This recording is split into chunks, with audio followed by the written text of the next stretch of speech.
بسم الله الرحمن الرحيم. الحمد لله رب العالمين، والصلاة والسلام على أشرف الأنبياء وخاتم المرسلين محمد وعلى آله وصحبه وسلم. ربنا هب لنا من لدنك رحمة وهيئ لنا من أمرنا رشدا. ربنا أرنا الحق حقا وارزقنا اتباعه، وأرنا الباطل باطلا وارزقنا اجتنابه. ربنا اغفر لنا ولإخواننا الذين سبقونا بالإيمان، ولا تجعل في قلوبنا غلا للذين آمنوا ربنا إنك رؤوف رحيم. آمين. برخصتي مامۆستایان و برایان و خوشکانی عزیزم، پێم خۆشە لەو چەند دقەی خۆشەویستانی خۆم باسی بابەتێکی زۆر هەستیار بکەم، ئەویش چۆن ئینسان بتوانێتن خوای خۆی لە خۆی ڕازی کاتن.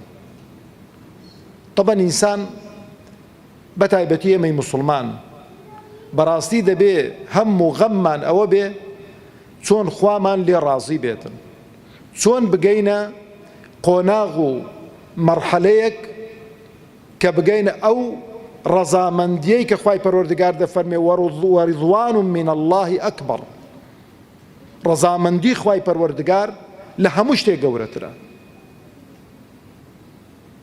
لەوانەیە بە خەیاڵی من و ئێوەش دابێتن، جا مامۆستا ئێمە چۆن دەگەینە ئەو ڕەزامەندیەی خوا کە ئەو هەموو پیا و چاک و پێغەمبەرانە و سوڵەحا و شەهید و ڕاستگۆ و ئەوانەی کە شەونخونیان بینیوە بۆ سەرخستنی ئەو دینە، ئەوانەی کە ڕوحی پاچی خۆیان بە قوربانی ئەو دینە کردووە، چۆن دەتوانین ئێمە کە لاقمان لەسەر لاقی داناوە ئارەقەمان نەکردووە، چۆن دەتوانین بگەینە ڕەزامەندی خوا؟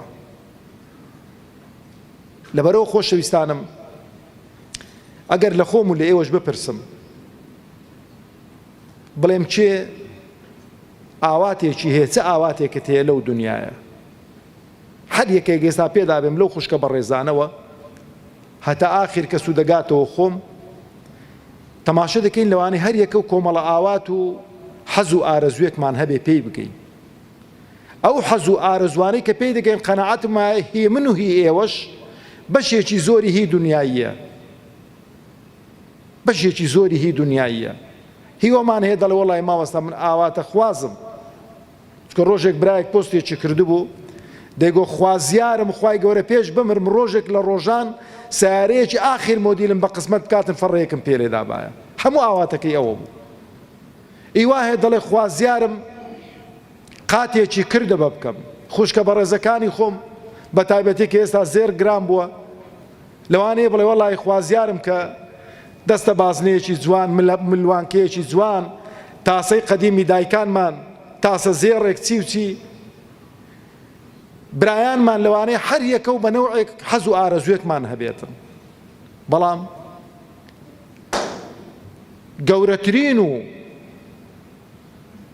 پڕبەهاترین حەز و ئارەزوو ئەوەیە کە بگێ پلە بەرزەکانی بەهەشت، خوای گەورە بە قسمەتمان بکات. لەبەرەوەش پێغەمبەری خوا عەلەیهی سەڵات وسەلام ئامۆژگاریمان دەکا، دەفەرمێ ئەگەر داوای بەهەشتان کرد داوای فردەوسی ئەعلا بکەن لە خوا تەبارەک و تەعالا، خوای گەورە فردەوسی ئەعلا بە قسمەتە مولایەکمان بکات. چونکە ئینسان ئەگەر داوای شتێکی گەورەی کرد خۆی بۆ ئامادە دەکاتن، کردەوە ئەعمالەکانی خۆی چاک دەکاتن، ئیهتیمام بە واجبات و سنەتەکانی دەداتن بۆی کە بگاتە ئەو مەرتەبە و ئەو پلەپایەیە. بەڵام ئەگەر ئینسان ئەو طموحەی نەبێ، هیممەتیشی نابێ، کار و کردەوە ئەعمالی ساڵحیشی نابێ، هەر لە دوایە خۆی دەبین هەر دەڵێ کوڕە دەی قەیدی ناکە من ئەگە ئاخر کەسیش منە جەهەنەمێ بێمە دەرە گوێم لێ نییە. زۆر خراپە ئەوە. بۆ ئاواتە خواز دەبی بۆی کە لە جەهەنەم ئاخر کەس بێتە دەرەوە؟ بۆ ئاواتە خواز نابی لەوانەی کە بەبێ حەشر و حیساب دەچنە بەهەشت؟ بۆ لەوانە نەبین، بۆ لەگەڵەوانەدا نەبین. چه مانیعێکە؟ هیچ مانیعێک نییە. بۆ خۆمان بڕیار دەدەین. لەبەرەوە ئەم شەو دوو فەرمودەی زۆر دڵخۆشکەر ئیشاڵە لەفکرتان ناچێتەوە، هەندە دڵخۆشکەر نەتا مانجی دادێ. ئەوەندە بەتام و چێژ و بەلەزەتن، مژدەیەکی زۆر دڵفڕێنن بۆ هەموو ئەو کەسانەی کە مشتاقی پلە بەرزەکانی بەهەشتن. زۆر ئاسانیشە. فەرمودەی یەکەم پێغەمبەری خوا عەلەیهی السەڵات وەسەلام ڕوح و گیانم بە قوربانی بێ دەفەرمێ ئەلا ئونەبیئوکم بخەیری ئەعمالیکم. جوان گوێڕا بگرن. ئەلا ئونەبیئوکم بخەیری ئەعمالیکم. ئایا پێتان بڵێم بە چاکترین کردەوەکانی ئێوە؟ چاک و چاکتر هەیە. چاکتر سیغەی تەفضیلە، جەنابی مامۆستای لەمە چاتر دەزانێ، یعنی شتێکە لە هەموو شتێک باشتر بێتن. ئەلا ئونەبیئوکم بخەیری ئەعمالیکم. پێتان بڵێم بە چاکترین کردەوەکانی ئێوە لە چێ؟ لە لای خوای پەروەردگار تەبارەک و تەعالا، کە خوا قبولیان دەکات تەبارەک و تەعالا. وأزكاها عند ملككم، وأزكاها عند ملككم. وأو كارو كردواني كزور زو قشدكن. كلمي زكاة لقش كردنا وهاتوا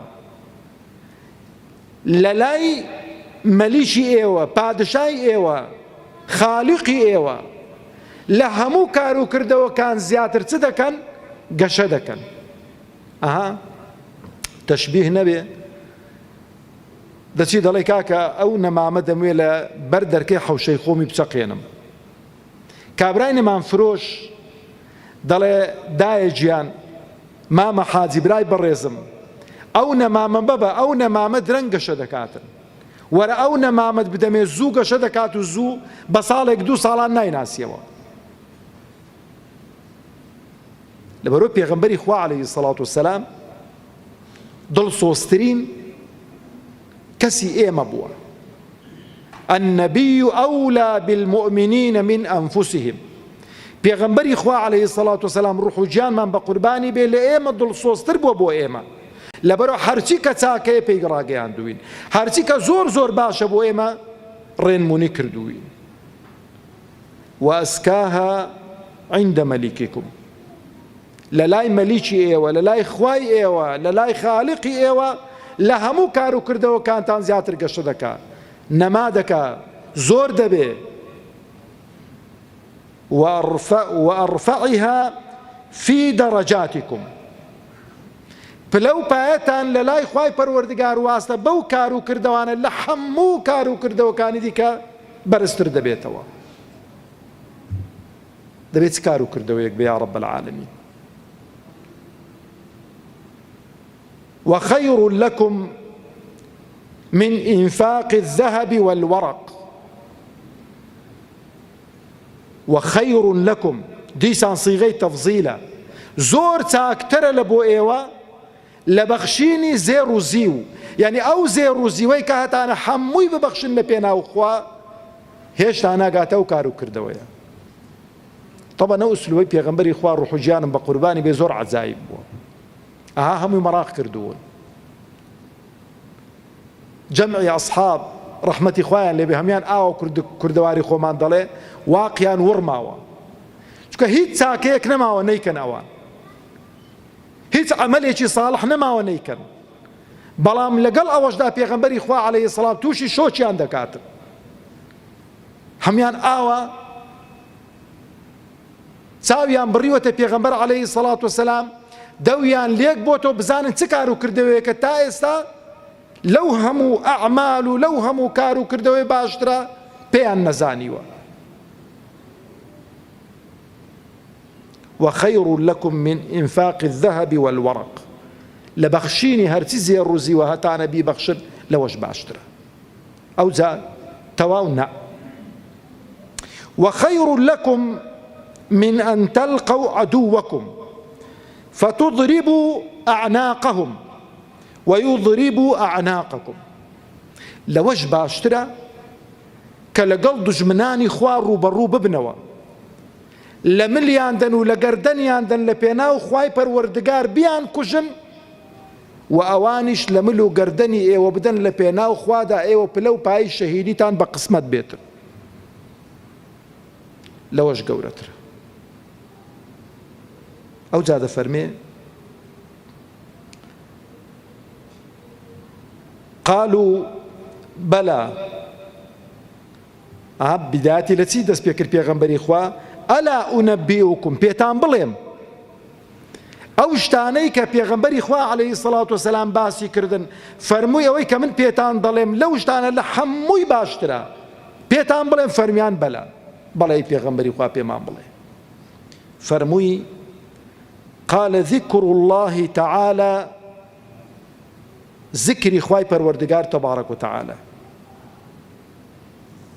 طبعا بە کوردەواری خۆمان کە دەڵێ ذکر یعنی ئەتۆ یاد و ستایش و مەدح و سەنای خوای پەروەردگارت لەسەر زوبان لا نەکەوێت. قەت خوای پەروەردگارت لەبیر نەچێتەوە. قەت خوای پەروەردگار تەبارەک و تەعالە یادی خوای پەروەردگار لەسەر دڵ و دەروون و زبانت لا نەچێتن. لەبەرەوە پێغەمبەری خوا عەلەیهی سەڵات وسەلام ڕوح و جانمان بە قوربانی بێ دەفەرمێ چاکترین کەس ئەو کەسەیە کە چییە مازالە یان مادامە لیسانه ڕەتیبەن بذیکری الله. چاکترین کەس ئەو ئینسانێک کە زوبانی بەردەوام پاراوی بە ذیکری خوا دانیشتووە بەدڵ سبحان الله الحمد لله لا إله إلا الله الله أكبر. لبروش باوكمان أبو الأنبياء إبراهيم عليه الصلاة والسلام كاتك كبيغمبر دبيني عليه الصلاة والسلام دا فرمي السلام لأمتك بك بيان بلي بهشت زور خوشة داروبار و باخاتي بهشت زور خوشة بيان بلي قديانوي داروبار يعني لبهشت زور بي بازور سبحان الله وبحمده سبحان الله العظيم بك هر جارێک گوتان سبحان الله وبحمده سبحان الله العظيم خوای پەروەردگار دارێکتان لە باخچەی بەهەشتان بۆ دەڕوێنیتن خوا بە قسمەتمان بکات. معاذی کوڕی جەبەل ڕەزا و ڕەحمەتی خوای لەسەر بێ کە گوێی لەو فەرمودەی پێغەمبەری خوا دەبێ ڕوح و جانم بە قوربانی بێ دەفەرمێ ما شيء أنجى من عذاب الله من ذكر الله. هیچ شتێک وەکو ئەوەی نییە کە لە عەزابی خوا بتپارێزی وەکو ذکری خوا نەبێت. ذکری خوا تەبارەک و تەعالە پلە و پایت بەرز دەکاتەوە. خۆشەویستانم خوشکە بەڕێزەکانم بینە بەر چاوی خۆتان. غەزوەی ئوحود بینە بەر چاوی خۆتان. غەزوەی بەدر بینە بەر چاوی خۆتان. غەزوەی خەندەق بینە بەر چاوی خۆتان. ذات الرقاع جا پێدا وەرە هەرچی کە هەیە ئەو سەحابە ئەو ماندووبوون و مەشەقەتیان کردووە بەڵام ئەتۆیەک ئەمنێک لە ماڵەوە لەبەر سبلیت لەبەر پانکە دانیشتووی بە ذکری خوای پەروەردگار تەبارەک و تەعالە و پێش زۆرێک لەوانە دەکەویەوە. بەڵام بەڕاستی ذکر دەبێت دووسێ شەرتی تێدا بن. یەکەمیان ئەو خوای کە تۆ ذکر یادی دەکەی ستایشی دەکەی تەسبیحاتی بۆ دەکەی سبحان الله والحمد لله بۆ دەکەی دەبێ بتناسی بێتن دەبێ بتناسی بێت کە دەڵێی سبحان الله پاک و بێگەردی بۆ خوا الله ئەکبەر خوا لە هەموو شتێک گەورەترە دەبێ لە مەیدانی عەمەلی و لە مەیدانی کردەوە ئیسپاتت کرد بێتن. دەبێت گەورەی و عەزەمەتی خوا لە دڵ و دەروونماندا جێگیر بوو بێتن. دەبێت تام و چێژ و لەزەتی خواپەرستی و دینداری لە دڵ و دەروونماندا هەستمان پێکرد بێتن. ئەو سبحان الله والحمد لله ولا إله إلا الله والله أكبر دەبێت لە خراپە و خراپەکاری بتپارێزێتن. دەبێت ئەو ذکر و ویردە لە سەفی زاڵمان و ستەمکارانی جیا کردبینەوە. ئەو ذکر و ویردە دەبێت ئەتۆ هێنابیە ڕێیزی پیاوچاکان و ساڵحان نەک تەسبیحێکی 101 دنچیمان پێ بێ ئەو تعلیق نییە لە تەسبیح بەخۆشم تەسبیح هەڵدەگرم بەس نمونەیە دەیهێنمەوە. ڕۆژێ 1000 سەڵەواتی لێدەی بەڵام بە بەژن و باڵای تاغوت و ستەمکارێک هەڵبڵێ، ڕۆژێ 1000 جار بڵێ سوبحان الله والحەمد لله، بەڵام ئەندام بی لە گروپێکە کابرایەکی زاڵم و نوێژنەکەر و مەشروب خۆرەوە سەرکردایەتی دەکاتن، لێ حاڵی نەبووی لە تەسبیحاتەکەی، لە زیکر و ویردەکەی. لەبەرەوە پێغەمبەری خوا عەلەیهی سەڵات وسەلام کاتێک کە ئەو مژدە بە موسڵمانان دەدا دڵیان زۆر خۆش دەبێت، زۆر پێی ئاسوودە دەبن. لە فەرموودەی کۆتاییدا پێغەمبەری خوا عەلەیهی سەڵات وسەلام دەفەرمێ ئەفەلا ئوعەللیمکم شەیئا، ئەو جا بە سیغەیەکی دیکە شتێکتان فێر بکەم، یان ڕەفیقینە براینە خوشکینە شتێکتان فێر نەکەمە من کە ئیستیفادەی دوا ڕۆژی ئێوەی تێدا بێتن؟ دەفەرمێ تدریکونە بیهی من سەبەقەکم، شتێکتان فێر بکەم بگەنە ئەوانەی کە لە پێش ئێوە ڕۆیشتوون. چێن ئەوانەی کە لە پێش ئێمە ڕۆیشتوون؟ پێغەمبەرانن عەلەیهیمو سەڵات وەسەلام، شوهەدا و ساڵیحەکانن، پیاوچاکانن، ئەوانن کە بۆ خوا سوڵحاون، ئەوانن کە بۆ خوا سوڵحاون. خوا لەوانەمان حیساب بکە یا رب العالمین، یا ربی خوا بە کاروانی ئەوانەمان بابگەێنی. لێرە پێغەمبەری خوا عەلەیهی سەڵات وەسەلام دەفەرمێ ئەفەلا ئوعەللیمکم شەیئا، شتێکتان فێر بکەم تدریکونە بیهی من سەبەقەکم. دائما ئینسان تەمەنا دەکا دەڵێ خۆزیا بە ئیمامی ئەبوبەکر گەیشت بە، خۆزیا بە ئیمامی عومەر گەیشت بە، خۆزیا عائیشەم بینی بە، خۆزیا فاتیمەم بینی بە، خۆزیا لە خزمەت ئەو سەحابی و سەحابیانەدا بە. پێغەمبەر عەلەیهی سەڵات وسەلام پێمان دەفەرمێ ئەفەلا ئوعەللیمکم شەیئا تدریکونە بیهی من سەبەقەکم، بگەنە ئەوانەی کە لە پێش ئێوە ڕۆیشتوون. ئەو جا وتەسبقونە بیهی من بعدکم، من بعدکم، و پێش ئەوانەش بکەونەوە کە لە دوای ئێوەدا دێن، و پێشیان بکەونەوە. ولا يكون أحد أفضل منكم إلا من صنع مثل ما صنعتم. هیچ کەس لە ئێوە باشتر نابێ لە ئومەتی محەممەد عەلەیهی سەڵات وسەلام ئللا کەسانێک نەبێ ئەوەی کە ئێوە کردوتانە ئەوانش بیکەن. قالوا بلى يا رسول الله، كان بلى أي پیغمبری خوا عليه الصلاة والسلام. قال تسبحون وتحمدون وتكبرون خلف كل صلاة. لپاش همون وێژێک سەلامتان داوە پەلەپەل مەکەن مەڕۆن. ئەها سەحابەیەک ڕەحمەتی خوای لێبێ لە پشت پێغەمبەری خوا عەلەیهی سەڵات وسەلام سەلامی دەداوە و دەڕۆی. ڕۆژێک پێغەمبەری خوا عەلەیهی سەڵات بانگی کرد، فەرمووی فڵان کەس، فەرمووی بەڵێ پێغەمبەری خوا، فەرمووی ئەتۆ چی ئیشت بە خوای نین؟ پێداویستیت بە خوای پەروەردگار نییە؟ فەرمووی بەرێ وەڵای پێغەمبەری خوا، چۆن پێداویستیم پێ نییە؟ نوێژی بەیانیان سەلامی دەدا و دەڕۆی. فەرمووی ئەدی بۆ دانانشی تەسبیحات ناکەی، تەحمیدات ناکەی، تەکبیرات ناکەی؟ فەرمووی پێغەمبەری خوا جیرانێکی جوولەکەمان هەیە، دارخورمایەک لە مابەینی من و مابەینی ئەوە، شەوان با لەو دارخورمایە دەداتن، خورما دەکەوێتە خوارەوە، بەیانیان کە سەلام دەدەمەوە زوو دەچمەوە بۆی خورماکە لە سنووری خۆمان هەڵگرمەوە و بیهاوێمەوە سنووری ماڵی جوولەکەکەی بۆی منداڵەکانم خورمای ماڵی ئەو جوولەکەی نەخۆن، چونکە ماڵی منیە حرامە لێمان. ئەبوو بەکری سیدیق ڕەزا و ڕەحمەتی خوای لەسەر بێ، رجل المهمات الصعبة، دەچێتە ماڵی جوولەکەکەی، دارخورماکە لە جوولەکەکە دەکڕێ، دەیداتە ئەو موسڵمانەی، ئەو جا ئەو موسڵمانە لە نوێژی بەیانەنوک و سەحابەکانی دیکەدا دەنیشێت چوار مەشقە خەریکی زیکر و ویرد دەبێت. پێتان بڵێم چییە؟ بەڵێ لە دوای نوێژدا سەلامتان داوە بڵێن سوبحان الله 33 جار، الحەمد لله 33 جار، الله ئەکبەر 33 جار، کە باشترین و چاکترین شتە کە دەیکەن. خۆشەویستانم، ئیشمان چەند بۆ ئاسان بووە، چەندمان بۆ ئاسان بۆ چەند، بەڵام تەماشە دەکەی دەناو نوێژێدای ئەو شەیتانە خۆ نەخەوتووە. ئیشی شەیتانی چییە؟ ئیشی شەیتانی ئەوەیە کە نێڵی ئێمە بگەینە ئەو پلەپایە بەرزانە، نێڵی ئێمە بگەینە ئەو مستەوا ڕاقیەی کە خوای پەروەردگار تەبارەک و تەعالا بۆ هەموو عەبد و بەندەیەکی ساڵحی داناوە. ئیشی ئەوەیە کە ئەمەش وەکو خۆی بەدبەخت کاتن، ئێمەش وەکو خۆی بێبەش کا لە پلەپایەکانی بەهەشت لە فیردەوسی ئاعلا، خوا پەنامانداتن.